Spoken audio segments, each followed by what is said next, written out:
So আমি আসলে শিখি রাস্তার থেকে, যেখানে প্রদীপ ছিল সেখানে আধার। এখন আপনার ছাদে তো মাল থাকবে না। ব্যাচেলার পয়েন্টে দিয়েই আমার নিকনেম যে বাচ্চু, এইটা মানুষের মাঝে স্প্রেড করে গেছে। এটা আচ্ছা, তার আগে বলি যে আমি আসলে ক্যাপ পরি কেন। ক্যাপ বলে না যে ছাদে মাল নাই, ছাদে মাল নাই। এখন আপনার ছাদে তো মাল থাকবে না, এটা স্বাভাবিক না। ছাদে ধরেন যে আপনি যদি কোনো মাল রাখেন, মানে কোনো কিছু ইমারত গড়েন, তখন তো ছাদ তো আর ছাদের জায়গা থাকে না। সেটা হচ্ছে তালা, 6 তালার উপরে যদি কিছু রাখেন, কিছু করেন, এটা তো 7 তালাও হয়ে যাবে। সো ছাদ অলওয়েজ খালি থাকে। সেকেন্ড কথা যে আমি যে ক্যাপটা পরি, আমি তো ক্যাপটা পরি বাইরে। আমি যখন শুটিং করি আমি কখনো পরচুলা পরি না, ক্যাপ পরি না। আমি এটাই আমি চাই যে আমার অডিয়েন্স, আমার কাছের মানুষ যারা আমাকে পছন্দ করে, যারা আমাকে ঘৃণা করে, এভাবেই দেখবে। আপনি যখন দেখবেন যে ক্যাপটা পরলেন, আপনি ক্যাপটা পরার পর যেটা হচ্ছে যে আপনি উপরের অংশ দেখছেন না, আপনার ফোকাসটা একদিকে থাকতেছে। আমি আপনার দিকে তাকাচ্ছি, আমি আপনার দিকেই তাকাচ্ছি, আমি আর এদিকে তাকাতে পারছি না। সো ক্যাপটা আমার হচ্ছে জাস্ট ফোকাস পয়েন্টটা ঠিক করার জন্য আমি ক্যাপটা পরি বেসিক্যালি। উত্তরা আগেও যে 5 নম্বর সেক্টরের সিজন ভাইয়ের সাথে যখন কাজ করতাম, তখন জোহরা মার্কেটে বসে চাটা খেতাম। ওই জায়গায় কেন আসলে ওইসব জায়গায় যাওয়া, ওইসব জায়গায় যাওয়া মানে হচ্ছে যে সাধারণ মানুষের জীবনযাপন দেখা, জীবনটাও এরকম আর কি, এই রসটা নিতে হবে আর কি। চলেন যাই।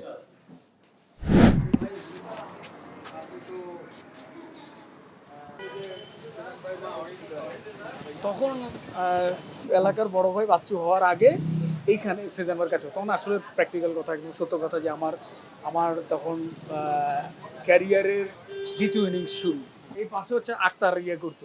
তো তাদের সাথে আমার রিলেশনটা হচ্ছে ছোট ভাই বড় ভাই আর কি। এ আক্তার, ওকে তো জি ভাই, এ শহীদুল, কি অবস্থা, এই হচ্ছে বিষয় ভাই।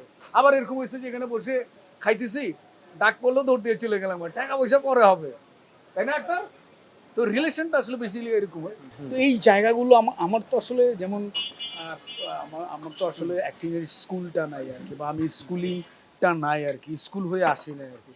সো আমার স্কুল হচ্ছে এই যে এই জায়গায়, এইসব রাস্তাঘাটে, পথে প্রান্তরে আমার বেড়ে ওঠা, আমার শৈশব কৈশোর সব। আমি সরকারের সাথে কাজ করি সহকারী হিসাবে।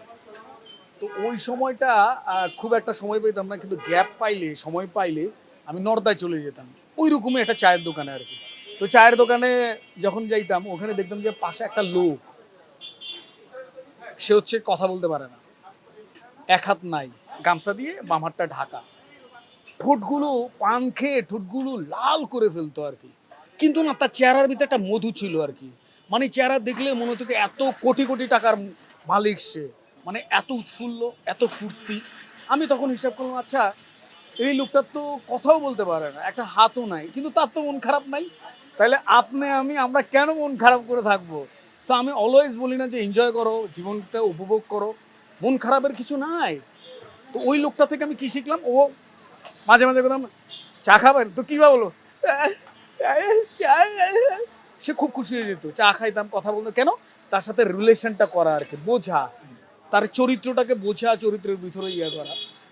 ওই সময়ে বুকিং ব্রাদার্স নামের একটা সিরিয়াল হয়েছিল, চ্যানেল আইতে গেছিল, আমাদের আশফাক নিপুণ বানিয়েছেন আশফাক নিপুণ।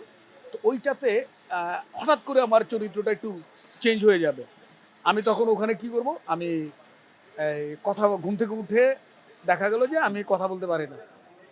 ডিরেক্টর যখন আমাকে বললো, আমি জাস্ট ওই জিনিসটা, ওই যে ওই লোকটার সাথে, নর্দার ওই লোকটার সাথে যা যা করতাম, ওইটা মেরে দিলাম আর কি। সো আমি আসলে শিখি রাস্তার থেকে, সাধারণ মানুষজনের থেকে, আমার তো স্কুল নাই আর কি। মানুষের কাছাকাছি অভিনেতা হিসেবে পৌঁছাতে সহযোগিতা করেছে, তাই তো? হ্যাঁ হ্যাঁ, কারণ আপনি খেয়াল করে দেখবেন, আমি নাম বলবো না, আমাদের দেশের বড় বড় অ্যাক্টর, সুপারস্টার আপনি ধরেন বা তাদেরকে কাছ থেকে দেখলেন, কিন্তু একটা সাধারণ মানুষ দেখবে উজু উজু উজু উজু উজু উজু উজু, বাট কাছে যেতে পারবে না। সো আমরা আমরা কয়েকজন আসি যে এরকম, যে দেখে মনে হবে যে বাড়ির পাশের ওই ছেলেটা, ও তো আমগো পোলা, ও তো আমগো মহল্লায় আসিল, এরকম। সেই এক্সেসটা আপনারা তৈরি করে দিয়েছেন। এক্স্যাক্টলি, মানে আমাদের ভিতর থেকে এক ধরনের ভাইব্রেশন কাজ করে যে ওকে ফাইন, ব্যাপার না, আসো, কথা হবে, আড্ডা হবে, হইচই হবে। কি কি কি বলছেন, আমরা ওই টোনে নাই আর কি। প্রচলিত যে ভাষা। ওই আক্তার, চা দাও। দেনা পাওনা সিরিয়ালটা নিয়ে একটু শুনতে চাই, এখন আসলে কিরকম কি রেসপন্স আচ্ছা, পাচ্ছেন? দেনা পাওনার সিরিয়ালটা হচ্ছে কি, সেইটা দেনা পাওনা হচ্ছে একটু পারিবারিক টোনের একটা গল্প আর কি। এই গল্পটা হচ্ছে যে আমাদের আমাদের এই বাংলাদেশের মানুষের মানে পারিবারিক যে জায়গাটা আর কি, খুব সাধারণ একটা গল্প, কিন্তু তবুও যেন একটা এক ধরনের অসাধারণ কিছু আর কি, মানে মানুষ এটাকে রিলেট করতে পারে আর কি, এটার সাথে কানেকশন খুঁজে পায় আর কি। হ্যাঁ, যেমন ধরেন যে দেনা পাওনার কিছু কিছু জায়গায় আমি ফিল করলাম, আমারও তো বড় ভাই ছিল, সো আমি ফিল করলাম যে আমার বড় ভাইয়ের ক্রাইসিসগুলো কী ছিল। তো যখন আপনার এখন তো ছোট ছোট পরিবার হয়ে গেছে, 2 জন 3 জন 4 জন বা 5 জন, তখন পরিবার ছিল 10 জন 12 জন 15 জনের পরিবার, 20 জনের পরিবার। এই যে বড় পরিবারগুলো একই সাথে সবাই থাকতে গেলে সবাইকে নিয়ে আপনাকে থাকতে হবে। এই যে সবাইকে নিয়ে থাকার যে মেন্টালিটিটা, সবাইকে নিয়ে থাকার যে মেকানিজমটা, এইটা কিন্তু আসলে তখন ছিল। আর তখনই ওই ক্রাইসিস ক্রিয়েট হইতো আর কি। তো একজন ক্যাপ্টেন কিভাবে এগুলোকে সামাল দিত, এটা কাছ থেকে দেখছি আর কি। তো এইটার দেনাপানার গল্পটা ওই রকমই আর কি, যে মানে পারিবারিক টানাপোড়েনের যে গল্পটা আর কি। তো এগুলো তো কম বেশি আমাদের সবার জীবনেই তো আছে আর কি বিষয়টা। সো ওই জায়গা থেকে মানুষ না গল্পটাকে নিচ্ছে দারুণভাবে। এবং আমি যখন রাস্তা দিয়ে হাঁটি চলি ফিরে, মানুষ আমাকে জিজ্ঞেস করে, এ শহীদ ভাই বউরে এত ভয় পান, এই যে নানান কিছু আর কি, বা বাবার সাথে আপনি এরকম আচরণ করতেছেন, এটা ঠিক না। তো আমার মাঝে মাঝে রাগ হয় যে ভাই ওইটা তো আমি না, ওইটা তো শহীদ, আমি তো বাচ্চু, আমি তো না। আবার এইটা যেরকম বলবো, সো সব কিছু মিলে না দেনা পাওনার রেসপন্সটা ভালো ভালো পাচ্ছি। আবার ওই দিক দিয়ে দেখেন যে ব্যাচেলর পয়েন্টে যেটা হলো, সেই 2-2.5 বছর আগে হাবুর টাকা মাইরে নিছি, এখন আমি ফেসবুকে যদি ছবি দিই, বা হাবুর টাকা মাইরা দিয়েছেন কবে দেবেন, আরে ভাই রে ভাই, এই যে ওই যে দেখেন ওই পাবলিক রিয়াকশনটা দেখেন, এই কথা বলার পর হাসি দিল। তো এই যে জিনিসটা, এইটা আমাকে একসময় প্রচুর পেইন দিত। এবার আমি অমির বলো, আমি ভাই অত্যাচারে আছি, আমি পারতেছি না, তুমি এবার হাবু মিয়ার টাকাটা পরিশোধ করে দাও। তারপর সে সিন বানাইছে, আপনারা দেখছেন, এই এই যে 8 পর্ব যে হলো, এটার ভিতর আমি তার টাকাটা পরিশোধ করে দিচ্ছি আর কি। সো ব্যাচেলর পয়েন্টের একটা একটা একটা আমাকে অন্য একটা জায়গায় নিয়ে গেছে। না, ব্যাচেলর পয়েন্ট তো দেখা যায় ছোট থেকে মানে একদম সব বয়সী মানুষজন দেখে, তো যার কারণে ওটা দারুণভাবে আর কি লোকজনের কাছে গেছে আর কি, পৌঁছায় গেছে আর কি। তো আমি যেটা বলছিলাম, দেনা পাওনা এসে লোকজন আমাকে একটু অন্যরকম প্যাটার্নে দেখলো আর কি।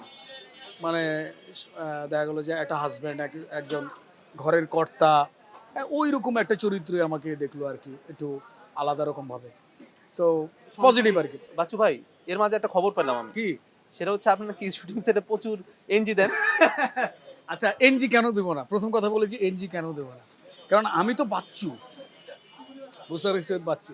আমি যখন দেনাপানা শহীদ হব, ওইটা হইতে গেলে যেটা হলো, ধরেন আপনি একটা এই যে শার্টটা পরলেন, শার্টটা পরতে গেলে অনেক সময় হয় না যে হাতটা আটকে যায়, তো ঘটনা তো ওই রকমই। ওই চরিত্র তো আমি না। ও যেভাবে কথা বলে, যেভাবে রিয়েক্ট করে, আমি কি আমার বসে তেমন করি? তা তো করি না। আচ্ছা, তারপর ধরেন যে ব্যাচেলর পয়েন্টের যে এলাকার বড় ভাই, সে যেরকম করে হাবুদেরকে ধাওয়া দেয়, পাশারে ধাওয়া দেয়, বাস্তবে তো আমি এরকম ধাওয়াটাও দেই নাই, বরঞ্চ এড়ায় গেছি জায়গা থেকে। সো একটা চরিত্র থেকে আরেকটা চরিত্র যে যাইতে যে সময়ের বিষয়, এটা তো লাগবেই, এটা স্বাভাবিক। ইঞ্জিনিয়ার হলে তো আপনি শিখবেন না, আছে না, এনজিটাই আপনাকে শেখাচ্ছে, চরিত্রের ভিতরে ঢোকাচ্ছে। আপনি সবসময় জেমস এবং আয়ুব বাচ্চু এই দুইজনকে নিয়ে আসলে সকল ইন্টারভিউতে বলেছেন। এর বাইরে কি আপনার অন্য কোনো সঙ্গীত শিল্পী যাকে আপনার ভালো লাগে, যার গান আপনাকে টাচ করেছে? আমাদের আনন্দ ফুর্তি, হাসি কান্না, আনন্দ বেদনা, সব কিছুর ভেতরে ছ্যাঁকা খাওয়া, ভালোবাসা, সব কিছুর ভেতরে একটা বাচ্চু ভাই জেস ভাই আসলে ঢুকে গেছে সময়ের জন্য আর কি। তাছাড়া আমরা একটা সময় তো নচিকেতার অ্যালবাম বেরোতো, এই তুমি কি আমায় ভালোবাসো, এগুলো তো শুনতাম, অঞ্জন দত্ত, সুমন। তারপর ধরেন যে আহ, সবচেয়ে আমার যে খুব প্রিয় একজন শিল্পী, সে হচ্ছে কিশোর কুমার। ওরে বাপরে বাপ, আমার কাছে মনে হয় যে কিশোর কুমারের কোন গানটা আমি ফেলবো, এমন মনে হয় আর কি। যেখানে প্রদীপ ছিল সেখানে আধার, নয়নের জল হয়ে, আমি তার মতো পারবো না। ফিরে এলো সে আমার, কোনো কথা নেই আজ আকাশের গায়, আলো আর আলো এসে আলু। আর ভাই লোকজন তাকায় রয়েছে, সব আসতেছে। চার্লি চ্যাপলিনটা আমার কাছে অন্যরকম একটা পাওয়ার, অন্যরকম একটা শক্তি। যেমন ক্রিকেটারদের যেরকম ব্যাট প্যাচ হয়, অনেক সময় একই জায়গায় সে বল খেলতে পারে না, পায়ে আসতেছে না, ঘাট যাচ্ছে না। মাঝে সাকিব আল হাসান যেটা বললো যে ঘাট ঠিক মতো হচ্ছে না। তো এই যে দেখেন আপনার ঘাটটা ঠিক না হওয়ার কারণে আপনার প্রপার শটটা খেলতে পারতেছে না। সো আমাদের অ্যাক্টরদের ক্ষেত্রেও যেটা হয় যে অনেক ক্ষেত্রে ব্যাট প্যাচ হয় আর কি, যে যাচ্ছে না, আমি যেটা চাচ্ছি ওটা হচ্ছে না, ক্লিয়ার।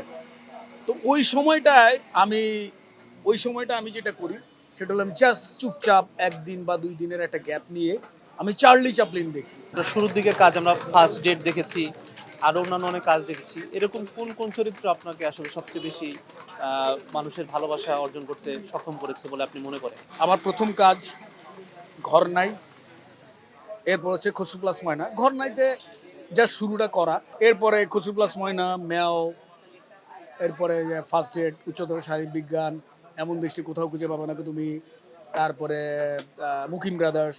এই পর্যন্ত হচ্ছে আমার ফার্স্ট ইনিংস। সেকেন্ড ইনিংস শুরু করার আগে আমার গ্যাপ ছিল 4-5 বছর, এরকম হোয়াট এভার আর কি। ব্যাচেলার পয়েন্টে দিয়েই আমার নিকনেম যে বাচ্চু, এইটা মানুষের মাঝে স্প্রেড করে গেছে আর কি। বাচ্চু ওই, আমি এর আগে বহুবার বলছি যে চ্যাংটা পোলাপান আমার আডুর বয়সী পোলাপান নাম ধরে ডাকে। এখন এদিকের ভিতর রিয়াকশনটা কি দিবেন আপনি? কয়টা লোককে আপনি ধরবেন, কয়টা লোককে মারবেন বা ধমক দেবেন, এই নাম ধরে ডাকো কেন? সে তো আসলে আমার নাম ধরে ডাকছে না, সে তো ওই ব্যাচেলর পয়েন্টের বাচ্চুকে নাম ধরে ডাকছে। এখানে আমি বসতাম তখন আমার কথা, এই আমি তো কিরি, আর যুগের কথা আমারে কইতেছে কেন, ইয়ং পোলাপানরা। এখন এই লোকগুলোকে তো আপনি থামাইতে পারবেন না। তো মার্জুক ভাই মানুষ হিসেবে কেমন? আমরা বইতে কবিতা যে পড়তাম, পেছনে আমরা একটা গল্প সেট করে নিতাম যে কবি এরকম। তো আমার দেখা জীবন্ত কবি যাকে আমি সরাসরি দেখছি বা সামনাসামনি দেখছি, সেটা হচ্ছে মার্জুক রাসেল, মার্জুক ভাই। পুরনো ঢাকায় দিন ইসলাম মার্কেট ছিল ওখানে, গুলিস্তানের দিকে। হ্যাঁ, তো ওইখানে আমি যেতাম আড্ডা দিতে, আর মার্জুক ভাইও ওদিকে ঘুরে টুরে ওদিকে আড্ডা দিয়ে যেত। ওখানে আমাদের পুরনো ঢাকার বন্ধু তারেক, আমার এক ফ্রেন্ড মারা গেছে শহীদ, এরা থাকতো আর কি, ওদের সাথে আড্ডা দিতাম গুলিস্তানের এদিকে আর কি। তখন মার্জুক ভাই যেত। তো ওইটা আমাকে অনেক বেশি ইন্সপায়ার। আরে দুপুরবেলা একলা ভাত খাইছি, তারপরের দিন থেকে যে জনকণ্ঠ পত্রিকা তার কবিতা ছাপা, এইটা অনেক বেশি আমাকে ফুয়েল দিছে। দেন আরও পরে গিয়ে আর কি মার্জুক ভাইয়ের সাথে যুক্ত হইলাম। তখন মার্জুক ভাই বলতো আর কি যে বিনয় পর, জীবনানন্দ পর, তারপরে সমরেশ পর, এই পর সেই পর, ঘুন্টাগ্রাস, ওদেরকে পড়তে হবে, নাইলে হবে না। মাঝে মাঝে কিছুদিন পর পর এর কথা বলতো, ওর কথা বললো। এই যে কবিতা পড়া বা পড়াশোনার ভিতরে ঢুকে যাওয়া, এইটা আসলে all credit goes to Marzuk ভাই। মার্জুক ভাই না হইলে না আমি কখনো এইদিকে যাইতে পারতাম না আর কি। মার্জুক ভাই কিন্তু বিস্তর পড়ুয়া মানুষ। তো তার কাঁধে একটা ব্যাগ থাকতো, আমি চামিচি কোনো কইতাম যে ব্যাগটা ওস্তাদ আমার কাছে দেন, ব্যাগটা আমি রাখতাম। কি কি যেন কিনে খালি ঢুকায়। আমি বললাম বস আমি একটু আইতেছি। কই যাস? একটু বাথরুমে। আরে বইটা রেখে যা, মানে ব্যাগটা রেখে, না না না দরকার নাই। আমি বাথরুমে যাইয়া ব্যাগটা খুলতাম, কি আছে ব্যাগের ভিতরে। তো পরে দেখতাম, যা খুলতাম দেখতাম যে বই। এই যে যে বই দেখতাম, পরের দিন যে ওই বইটাই কিনতাম আর কি। কিনে ওইটা নিয়ে স্টাডি করতাম, পড়াশোনা করতাম, ঘাটাঘাটি করে করতাম। বস ওই যে স্টিফেন হকিংস, হ্যাঁ হকিংস, হকিংসে তো বিয়ে শাদি করলো নার্স রে, কথাই।